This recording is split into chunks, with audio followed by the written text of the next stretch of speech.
아시아투데이 초대석, 오늘은 한국감정평가사협회 김승구 회장님을 모셨습니다.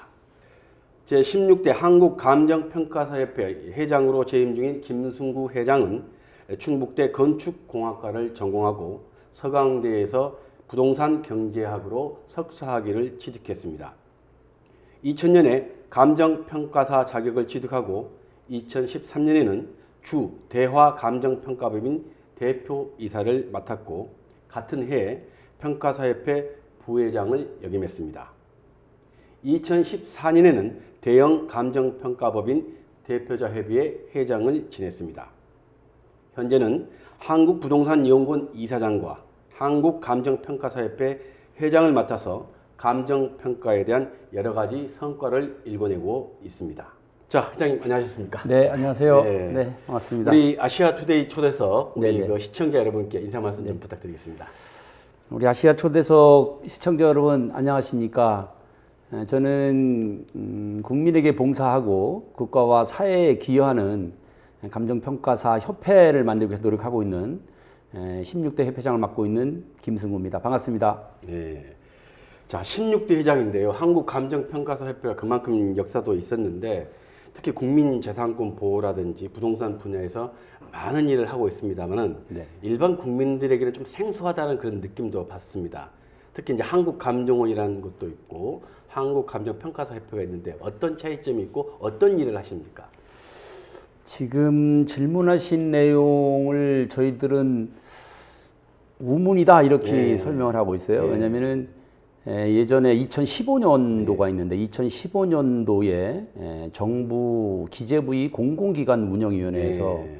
어떤 결정을 했냐면은 한국감정원은 감정평가 업무에서 철수하고 네. 그다음에 한국감정원은 공적 업무에 주력하고 아하. 감정원 이름을 바꾸도록 이렇게 공공기관 운영위원회에서 결정이 됐죠. 네. 이렇게 결정을 하게 된 근본적인 이유는 그 이전에는 감정평가 시장에서 공공기관의 성격을 가지고 있는 한국감정원과 우리 감정평가사들이 시장에서 경쟁하고 시장을 점유하기 위한 싸움들을 좀 해오는 이런 것들이 좀 있었습니다. 그러다 보니까 이런 것들이 불합리하지 않다 해서 이제 저희들이 기능 조정을 하게 됐던 거고 그런 기능 조정에 발맞춰서 2016년도에 새로운 법이 만들어집니다. 그래서 예전에는 부동산 가격 공시 및 감정평가에 관한 법률, 이 법률 속에서 한국감정원과 우리 감정평가사들이 같이 업무를 하고 있었는데 이게 한국감정원법, 그다음에 저희들과 관련된 거는 감정평가 및 감정평가사에 관한 법, 그다음에 공시와 관련된 부분은 부동산 공시법 이렇게 세 가지로 분할이 돼요.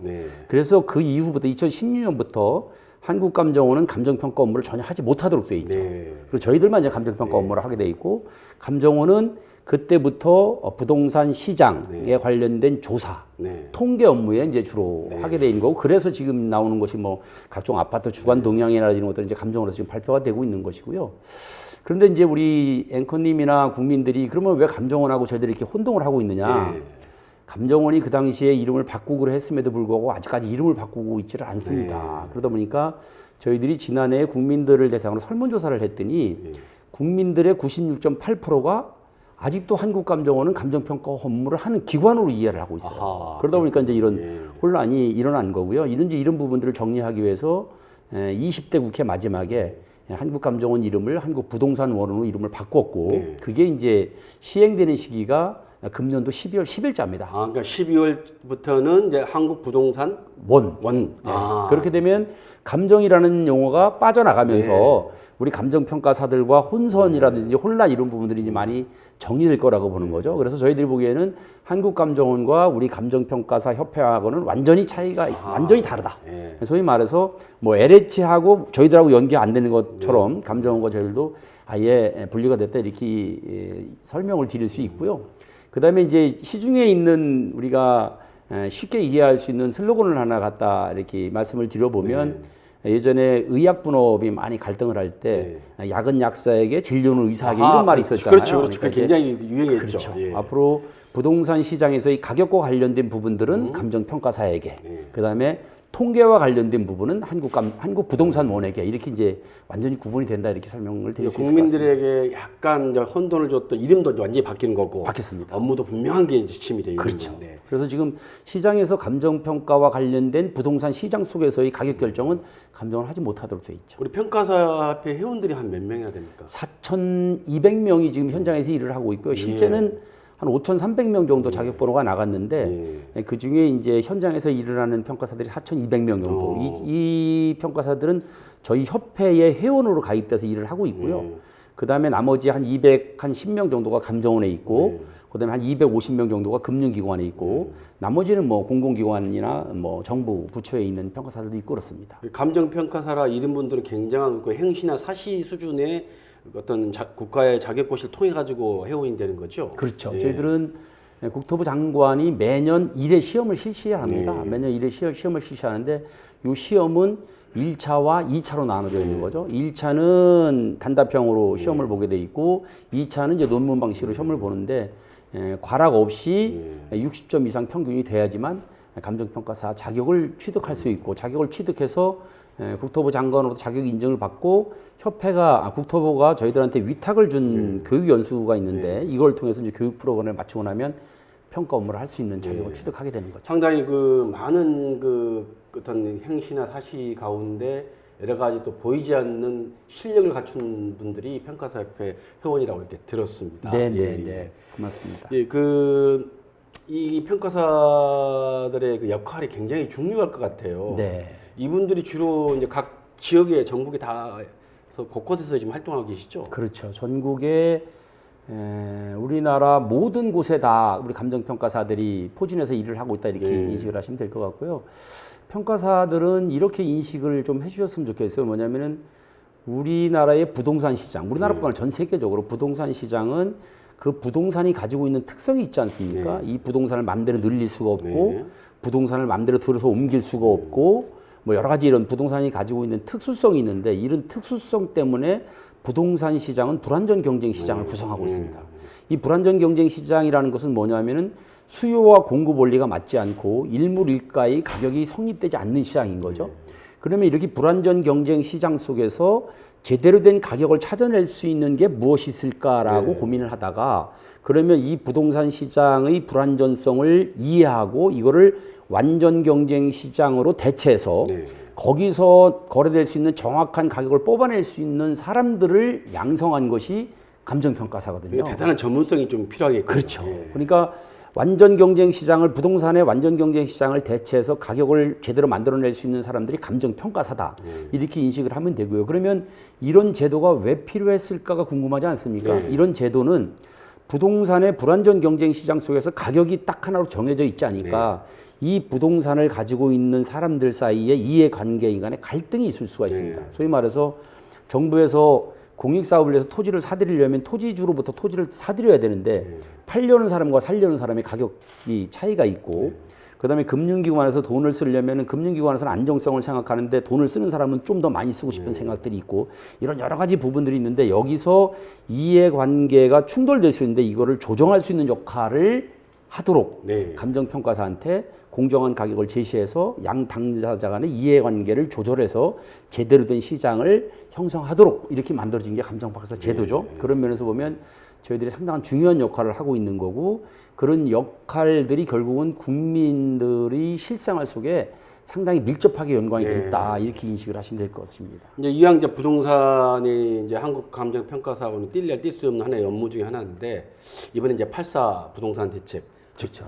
이 문재인 정부가 22번째 부동산 정책을 발표했다고 이렇게 했는데 지금 현재 김승구 회장님 한국부동산연구원 이사장직도 함께 하고 있습니다. 계시지 않습니까? 네네. 자, 솔직하게 이 22번째까지 부동산 정책을 발표를 했는데 정책과 시장의 반응은 엇박자로 나오고 있습니다. 네, 그런 분석이 많더라고요. 또 전문가로서 또는 또 시장의 흐름을 아는 분으로서 과연 어떤 것이 옳고 어떤 것이 그르고 어떻게 정리를 해야 되는지 한번 말씀 좀 부탁드립니다. 저는 우리나라의 부동산 시장의 특수성 때문에 정부가 개입해야 된다는 것에 대한 당위성은 전문가들도 다 이해를 합니다. 왜냐하면 이 수요 공급을 시장 자체에 맡겨놨을 때 그런 것들이 정상적으로 형성이 안 되니까 이런 부분들을 좀 제어하고 지원하고 할 수 있는 정부의 정책 개입은 있을 수 있다. 이거에 대해서는 인식을 하는데 지금 정부가 피는 정책을 보면 공급을 제때 해주지를 못하니까 네. 결국은 수요 억제책을 지금 쓰고 있는 것이거든요. 근데 이 수요 억제책을 쓰는 것이 과연 맞느냐 하는 부분들에 대해서 인식이 좀 많이 있어요. 근데 저는 한 가지 단적인 예로 정부가 인식을 좀 잘못하고 있는 부분들이 뭐냐면은 강남을 지금 이제 타켓으로 해서 네. 여러 가지 정책을 펴는데 강남을 잘 디다 보면은 강남의 수요를 분산할 수 있는 정책들을 예전에는 많이 폈었습니다. 네. 이제 그게 소위 말해서 강남에 파락군이 모여 있고 학원가가 밀집하면서 교육열과 매칭이 돼가지고 아파트 가격이 올라가는 이런 부분들 때문에 그 파락군을 완화시키기 위해서 특목고라든지 뭐 여러 가지 학교를 만들어서 이제 분산시키는 정책을 폈었는데 최근에 이런 정책을 폐지를 하고 다시 강남 파락군으로 학원 수요나 학생 수요가 몰리도록 지금 정책을 펴고 있고 또 한 가지는 뭐냐면은 지금 강남을 중심으로 해서 여기 강남역에는 삼성이 지금 들어와 있고 삼성역에는 지금 현대가 그렇죠. 지금 준비를 하고 대기업의 있고 주요 본사가 잠실역 쪽에는 지금 롯데가 지금 들어와 있는 상황입니다. 그만큼 수요를 상당히 밀집시켜 놓고 있으면서 또 한 가지 정책은 뭐냐면은 GTX나 이런 모든 교통 정책의 인프라의 중심을 다 강남으로 집적을 시키고 있어요. 강남역을 중심으로. 그렇죠. 근데 이렇게 집적을 시키고 있으면서 강남의 수요를 제한하려고 한다. 저는 조금 이것은 뭔가 좀 잘 맞지 않는 정책인가 이런 생각을 합니다. 그리고 국민들의 80%가 부동산 자산을 가지고 있다고 생각하지 않습니까? 우리 국민들은 내 자산을 늘려서 부를 축적하고 싶다 하는 것은 뭐 기본적인 욕망이죠. 그렇죠. 그게 부동산이 되든 유가증권이 되든 뭐 금이 되든 여러 가지 노력들을 하는데 국민들이 80%가 부동산 자산을 가지고 있는데 이 부동산 자산을 가지고 건전한 방식으로 내가 부동산에 부를 좀 축적하겠다 하는 것이 뭐가 그렇게 잘못됐느냐 하는 인식들이 상당히 좀 많은 거죠. 그러니까 정부에서 펴는 정책이 뭔가 국민들이 각 계층이 가지고 있는 수요 욕구 또 각 계층이 가지고 있는 시장 참여자들의 판단 이런 부분들을 좀 잘못 왜곡하고 있는 거 아닌가 하는 생각이 좀 들어요. 그러니까요. 지금 이제 김승구 회장님 말씀을 들어보면 네네네. 이런 여러 가지 보편 타당성 있는 이야기를 다 누구나 받아줄 수 있는데 이번 정책을 보면 이런 전문가 집단이라든지 이런 분들 의견을 많이 수렴을 못하고 좀 털익은 대책을 내놨다 이런 지적이 있었습니다. 그런 지적들도 많이 있죠. 저희들도 뭐 그런 부분들에서 좀 동의를 하는 편입니다. 왜냐하면 저희들도 뭐 감정평가사로서 부동산 시장에서 부동산 아까 조금 전에 우리 앵커님께서 말씀하셨듯이 전국의 우리 평가사들이 현장을 다니면서 부동산의 실물 경제에 대해서는 가장 저희들이 해박한 자료를 가지고 있고 또 이런 것들이 모여서 저희들이 뭐 빅데이터 센터를 지금 운영하고 있습니다만 여기에 약 5억 뷰 정도의 우리 부동산 가격과 관련된 자료들이 이렇게 비축이 되어 있는데 이런 부분들은 전혀 활용을 하지를 않고 있는 거죠, 정부가. 그런 면에서는 저희들이 좀 상당히 좀 아쉬운 면이 좀 있습니다.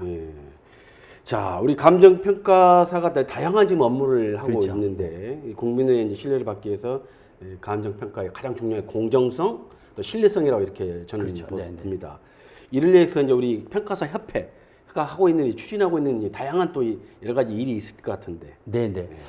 신뢰성, 공정성은 뭐 저희들이 국민들에게 또는 정부나 정책 당국자들에게 아무리 강조해서 제공을 해드려도 받아들이는 입장에서는 좀 부족함이 있을 수 있겠죠. 그러나 저희들은 가장 생명이 우리 감정평가사들이 추구해야 될 가장 1번의 가치가 저희들은 공정성이라고 생각을 합니다. 이 공정성은 아까도 말씀드렸지만 양 당사자 간의 이해관계를 조절해야 하는 것이고 이 시장 속에서 불완전 경쟁 시장 속에서 완전한 경쟁 시장을 상정해서 제대로 된 가격을 찾아서 제공하는 것 이게 뭐 저희들한테 가장 중요한 것이죠. 그래서 저희들이 공정성과 신뢰성 부분에 대해서는 상당히 중점을 두고 사업을 펼치고 있음에도 불구하고 아직도 국민들이나 정부에서 받아들이는 입장은 아직 감정평가사들의 신뢰성이나 공정성은 좀 부족하다 이런 인식들을 가지고 있는 것 같아요. 그래서 이제 이것을 해소하기 위해서 저희들 협회 내에 기준센터를 지금 독립기구화 해나가고 있습니다. 그래서 기준센터라는 건 뭐냐면은 감정평가사들이 감정평가를 해나가는 과정 속에서 기준을 어떻게 하면 정확하게 만들어서 제공할 수 있을까 하는 부분들에 대해서 저희들이 노력을 하고 있고 이제 평가사들이 다양한 전문과 관련 다양한 분야에서 일을 하는데 일을 하는 과정 속에 전문적인 지식을 제공할 수 있는 제대로 된 기준을 지금 제시하려고 노력을 하고 있고 이런 것들이 지금 기준센터로 만들어져 있는데 이것을 장기적으로는 좀 기준원 감정평가 기준원으로 독립해서 거기서 좀 제공을 하려고 그러고요.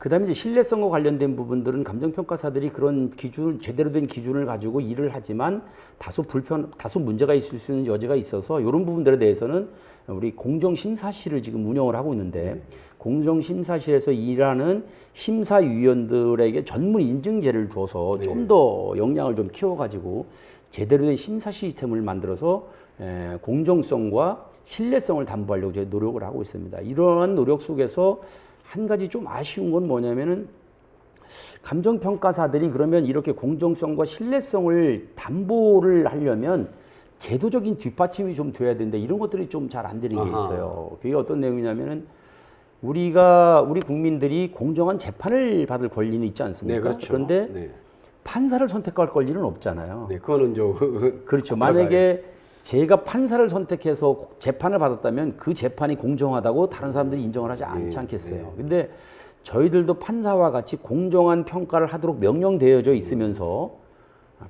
평가사를 선택할 수 있는 권한은 의뢰인들한테 줘놓고 있거든요. 그럼 의뢰인들이 평가사를 선정해서 보수를 주고 평가 가격이 나왔는데 이게 공정하다고 이야기하기는 조금 다른 사람들이 보기에는 좀 문제가 있을 수 있다. 그래서 이런 제도를 좀 개선하기 위해서 우리 협회의 감정평가 추천센터라는 걸 지금 만들어서 운영을 하고 있으니까 일반인들이나 금융기관이나 정부나 공공기관에서 감정평가사를 직접 선정하지 말고 우리 추천센터를 통해서 법원을 통해서 판사를 배정받듯이 그렇죠. 추천센터를 통해서 평가사들을 추천받으면 어떻겠느냐. 그렇게 되면 지금 국민들이 걱정하고 있는 공정성이나 신뢰성 이런 부분들에 대해서는 지금보다 더 많은 담보를 할 수 있을 것 같다 하는 차원에서 제안을 저희들이 좀 드리고 있습니다. 그런 것은 이제 법과 제도적 정비가 좀 필요할 것 같네요. 필요하죠. 네, 저희들은 저희들내로 노력을 하고 그런 제도적으로 법과 제도적으로 뒷받침될 수 있는 것들은 좀 정부에서 해줬으면 좋겠다 이런 생각을 좀 가지고 있습니다. 이제 이 방송을 통해서 국회 상임위원회에서 이런 걸 좀 참작해서 어떤 제도화하는데 좀 뒷받침됐으면 좋겠습니다. 꼭 그렇게 될 수 있도록 좀 많이 좀 지원 좀 해주십시오. 네. 자, 지금 이제 어찌됐든 이제 AI 시대에 또 뭐 문재인 대통령이 뭐 요즘 말하는 그런 여러 가지 이제 산업혁명 가운데 그런 이야기인데 특히 4차 산업혁명. 그렇죠. 흔히 말해서 이제 프롭테크라고 지금 이 분야가 좀 주목을 받고 있는데 이제 감정 평가사 분들도 역시 이 부분을 이제 피해갈 수는 없는 것 같습니다. 최근에 보니까 이런 것도 이제 논란이 있어 약간 법적 그 다툼도 약간 있었던 것 같은데 이 부분은 어떻게 이제 헤쳐나갈 것 같아요? 저희들은 지금 이제 IT 기반, IT 기술이 우리 세상에 널리 이렇게 활용돼 나가면서 이런 것들이 다 국민 생활의 편익을 도모하는 것으로 지금 정착돼 나가는 거 아닙니까? 정부에서도 마찬가지고 뭐 기관에서도 마찬가지고 이런 것들을 활용해서 비용도 좀 저렴하게 해주고 더 많은 정보를 국민들이 볼 수 있도록 하고 더 많은 지식을 전수받을 수 있도록 이런 이제 시스템으로 지금 IT들이 활용돼 나가고 있는데 저희들도 뭐 그거를 거부할 수 있는 거부해서는 안 된다고 생각하고 저희들이 직접 해야 된다고 생각을 합니다. 그래서 저희들이 우리가 가지고 있는 많은 정보, 그 다음에 조금 전에도 말씀드렸지만 전국의 4,000명이 현장을 누비는 이런 많은 정보들을 빅데이터 센터에 저희들이 모아서 이런 부분들을 활용해서 국민들한테 제공을 하려고 지금 준비를 하고 있어요. 그래서 이제 저희들은 카파 AI와 카파랜드 이 두 개의 작업을 하고 있는데 이 카파랜드라는 거를 통해서는 이제 앱을 통해서 국민들한테 무료로 제공해 드리면 국민들이 그 앱을 통해서 내가 살고 있는 이 지역의 부동산 정보뿐만이 아니라 일정한 가격 정보, 그 다음에 내가 살았던 고향에 관련된 정보까지도 다 얻어갈 수 있는 이런 것들을 저희들이 좀 만들어서 제공하려고 생각을 하고 있는 거고요. 카파 AI는 어떤 내용이냐면 지금 말씀 주셨던 프롭테크와 관련된 내용인데 지금 프롭테크 기업들이 우리 시장에 들어와서 부동산 가격을 본인들이 만들어서 국민들한테 제공을 합니다. 소위 말해서 최근에 이제 빅밸류라는 기업은 그런 가격을 만들어서 금융위원회에서 혁신기업으로 지정을 받아서 금융기관에게 빌라나 뭐 50세대 미만의 이런 아파트 시세들을 제공을 하고 있는데 저희들이 보기에는 이거는 문제가 있다고 생각을 하는 거죠. 뭐냐면은 이 부동산 시장에서 거래되는 가격을 가지고 다른 부동산의 가격을 산정해 내는 건데 그 프롭테크 기업들이 문제는 뭐냐면 이 부동산에서 거래된 이 가격이 믿을 수 있는 가격이냐 하는 거죠. 그렇죠. 문제는 뭐냐면 여기에는 많은 사정이 개입된 거거든요. 그러니까 좀 내가 빨리 파는 사람은 좀 싸게 팔았을 것이고 또 빨리 사야 되는 사람은 좀 비싸게 샀을 것인데 이런 부분들이 이 시장 가격이 맞느냐 안 맞느냐의 검증 제도가 우리나라는 없습니다. 그러니까 이 가격을 그대로 이용해서 다른 부동산의 가격을 만들어낸다면은 이 가격도 왜곡된 가격이고 저 가격도 왜곡된 가격이죠. 이런 가격들이 시장에 오면 시장의 질서를 무너뜨리고 시장의 가격을 왜곡한다. 그래서 이런 부분들을 제거하라고 만들어진 것이 감정평가사 제도라고 제가 말씀드렸는데, 그러니까 감정평가사들이 이 거래된 가격이 맞는지 여부를 조정을 해서 이 조정된 가격을 가지고 새로운 부동산 가격을 만들어내는 거는 맞을 수 있는 거죠.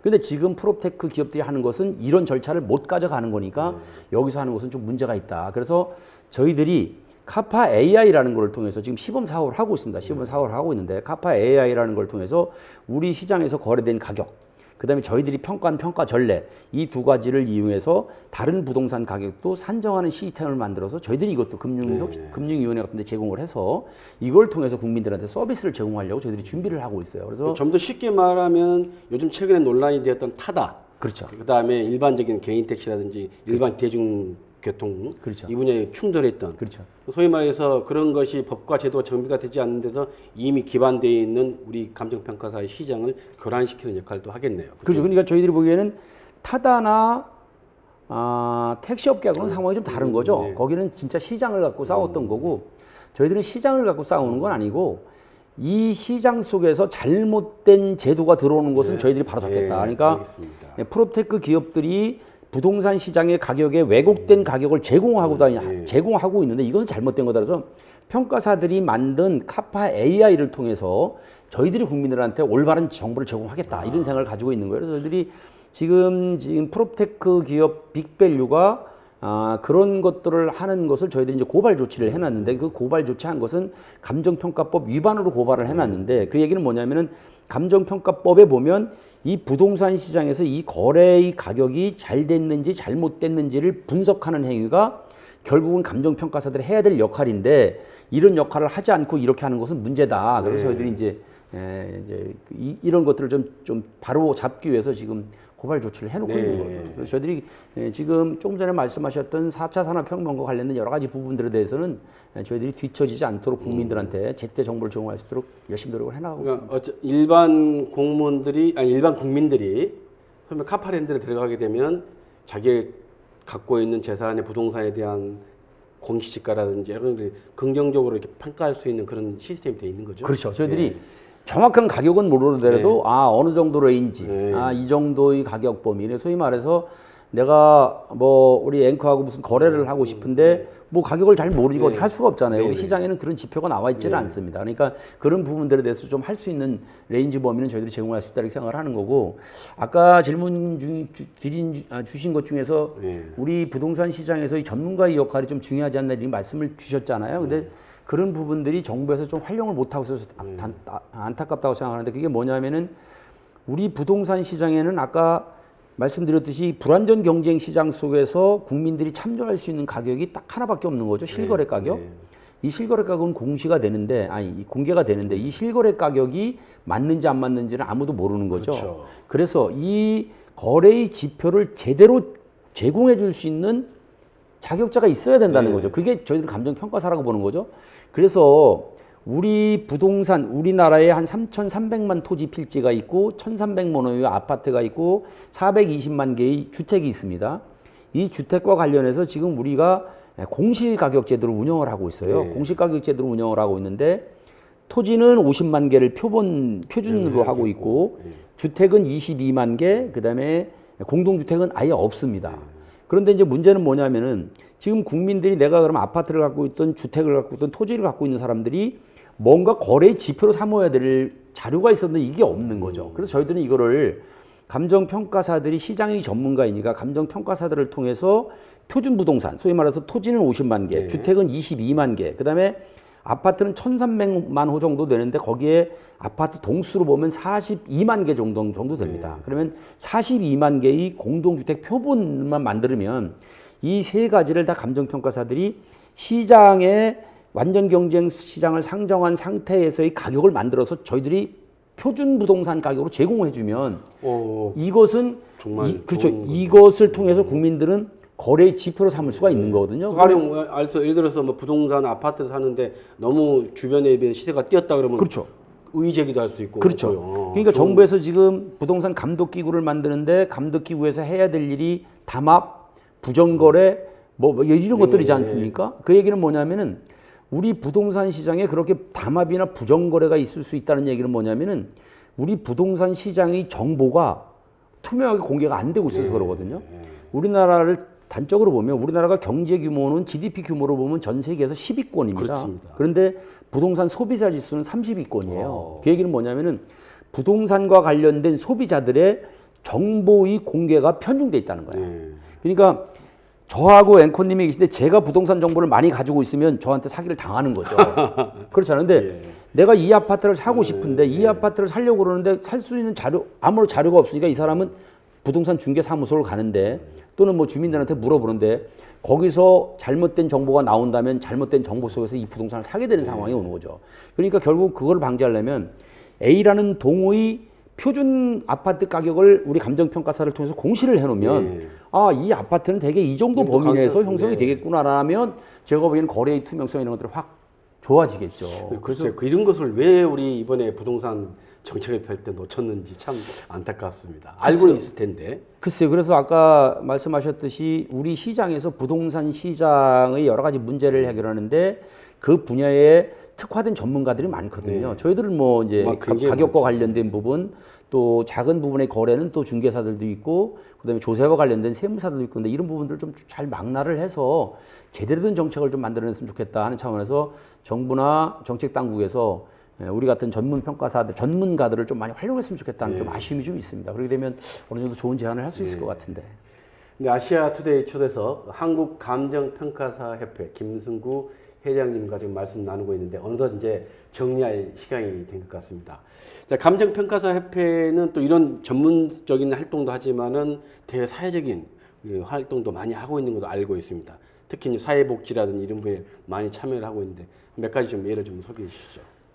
우리 감정평가사들이 사회에 뭐 공헌을 해야 한다, 기여를 해야 된다라는 것은 뭐 책무라고 저희들은 인식을 합니다. 반드시 해야 될 일이라고 생각하고 있고, 이제 그런 차원에서 우리 협회 내에 공공서비스위원회를 신설을 해서 이 공공서비스위원회를 통해서 뭐 장학사업도 하고, 그 다음에 여러 가지 사회복지 시설을 방문해서 뭐 도움도 주고 있고 이런 것들을 하고 있는데, 앞으로는 좀 더 확대를 해서 감정평가사들이 사회봉사활동을 의무화하는 제도를 좀 도입을 하고 싶어요. 그래서 평가사 1인당 매년 몇 시간 정도는 사회봉사활동을 해야 된다. 직접 이런 시설을 방문해서 봉사활동을 하게 하고, 불가피하게 그걸 하지 못하는 경우에는 거기에 버금가는 기금을 좀 내게 해서 이걸 가지고 이제 사회공헌 사업을 좀 해나가고 싶은 생각을 그런 걸 가지고 있고요. 또 한 가지는 이제 평가사들이 부동산과 관련된 특화된 저희들 나름대로 지식을 가지고 있잖아요. 이런 지식을 좀 많이 전파를 하기 위해서 학교를 찾아다니면서 저희들이 하고 있습니다. 그래서 감정평가사와 동행하는 부동산 교실, 그 약자로 하면 감동교실 이렇게 감동교실 저희들이 부르고 있는데, 이거를 교육부하고 MOU를 맺어서 적극적으로 추진을 하고 있는데, 이제 좀 많은 정보를 접하기 어려운 학교들, 소위 말해서 좀 격고지 학교라 하나요? 뭐 낙도 학교 이런 데를 저희들이 방문을 해서 거기에 가서 감정평가사와 관련된 진로 체험 교육도 좀 하고, 그다음에 우리나라의 이 부동산 문화가 좀 많이 왜곡돼 있다라는 얘기를 많이 하지 않습니까? 그래서 부동산 문화와 관련된 건전한 방안에 대해서 좀 설명도 좀 해주고, 그다음에 이 친구들이 사회에 나오면 대개 이제 대학교를 들어오게 되면 집을 떠나면서 뭐 기숙사를 구한다, 원룸을 구한다 하면서 이제 부동산을 보아가기 시작하는데, 그때 이제 뭐 등기부 등본을 보는 방법이라든지 건축물 관련된 보는 방법이라든지 저희들이 이제 그런 형태로 해서 그거 이제 노력을 하고 있는데, 이거는 이제 우리 재능기부 차원에서 어느 지역을 간다 그러면 그 지역에 있는 지회를 통해서 평가사를 선발하고 저희들 이제 그 홍보실을 하고, 그다음에 사회공헌을 담당하는 대외협력실이 있습니다. 거기 같이 내려가서 이제 이런 활동들을 쭉 해오고 있죠. 그래서 저희들이 감정평가사가 국민들에게 저희들이 가지고 있는 역량을 통해서 뭐 가격을 제공해주고 뭐 여러 가지 활동을 하는 것도 좋지만, 이런 사회적 공헌 사업에 대해서는 뭐 반드시 해야 된다고 생각하고, 또 한 가지 꼭 하고 싶은 거는 지금 정부의 고위공직자들이 재산 공개를 하고 있습니다. 재산 공개를 하고 있는데, 이 재산 공개에 대해서 국민들이 불신을 하고 있어요. 뭐 A라는 국회의원이 난 100억이에요. 그러면 당신은 100억이 아니고 한 180억 되는 거 아니야? 뭐 200 이렇게 의심을 하고 있는데, 이 얘기는 뭐냐면은 그 공개하는 재산의 가치를 제대로 판단해낼 수 없는 거로 지금 만들어져 네. 있어요. 이게 그러다 보니까 이제 공시 가격으로 하다 보니 공시 가격이 좀 낮게 되다 보니까 이제 그런 부분들이 있어서 필요하다면 정부의 요청이 있다면 우리가 네. 평가사들이 재능 기부를 통해서 가지고 있는 재산이 이 정도는 되니까 이거를 공개하십시오 하는 것들을 좀 만들어서 제공했으면 좋겠다는 생각을 가지고 지금 인사혁신처하고도 이야기를 하고 있는데 어떻게 될지 모르겠고 그런 것들 저희들 하고 싶고요. 또 한 가지는 사회적 기업을 좀 하나 만들었으면 좋겠어요. 우리 협회 산하에 사회적 기업을 좀 만들어서 이 사회적 기업에는 사회적 약자들을 좀 취업을 할 수 있도록 이렇게 좀 문도 열어주고 또 여기서 나오는 수익은 좀 외부로 좀 다른 단체에 좀 기부하는 이런 행위도 하고 여기서는 우리 협회가 가지고 있는 많은 정보들을 좀 가공해서 이거를 좀 일반 국민들한테 제공하면서 하는 이런 역할들을 좀 해내고 싶은데 아직까지 잘 구체화되지는 못해서 저희들이 지금 못 만들어 나가고 있는데 좀 시간을 가지고 연구를 더 해나가면서 좀 만들고 싶은 게 그런 부분들이 좀 있습니다. 네. 자, 1972년도에 설립된 한국감정평가사 협회 회원수가 약 4,200명입니다. 그리고 김승구 회장께서 16대 회장이십니다. 역사와 전통 그리고 국민의 신뢰를 갖고 이제 활동하고 계십니다. 아시아 투데이 초대석에서 이제 모셨는데 끝으로 이제 신종 코로나 19로 또 많은 또 고통을 받고 있고 또 주변 분위기도 안 좋은데 또 이번에 수해까지 있었습니다. 국민들에게 한 말씀 인사 말씀 드리겠습니다. 국민 여러분 고생이 많으시죠? 코로나가 생각보다 계속 장기화되고 있고 거기에 장마도 약 70여 년 만이라는 것 같던데 많은 장마의 피해도 많으시고 또 장마가 끝나니까 상당히 좀 무덥고 그렇습니다. 거기다가 뭐 경제 상황이 녹록지 않다, 부동산 문제가 어떻다 해서 여러 가지로 고통이 많으신 것 저희들이 잘 이해하고 있고 저희들은 감정평가사 협회장으로서 국민들께 또는 정부나 각 단체에게 저희들이 해야 될 역할이 있다면 최선의 노력을 다하겠다는 말씀을 드리고요. 또 한 가지는 우리 감정평가사들은 그간 국민들께 많은 사랑을 받지를 못했습니다. 그것은 저희들의 불찰이었겠죠. 그래서 감정평가사들이 평가사로서 자기들 돈만 벌어먹는 그런 집단으로 조금 이해가 됐고 오해가 됐고 신뢰성도 좀 부족하다 이렇게 인식이 됐던 것 같습니다. 이런 부분들을 해소해 나가면서 저희들이 국민들에게 사랑받고 국민들에게 봉사하고 국가와 사회에 꼭 기여하는 그런 자격사로 거듭나려고 노력하고 있습니다. 많이 응원해 주시고 사랑해 주시기 바랍니다. 감사합니다. 감사합니다. 네, 아시아 투데이 초대석 오늘은 한국감정평가사 협회 김승구 회장님과 함께했습니다. 감사합니다.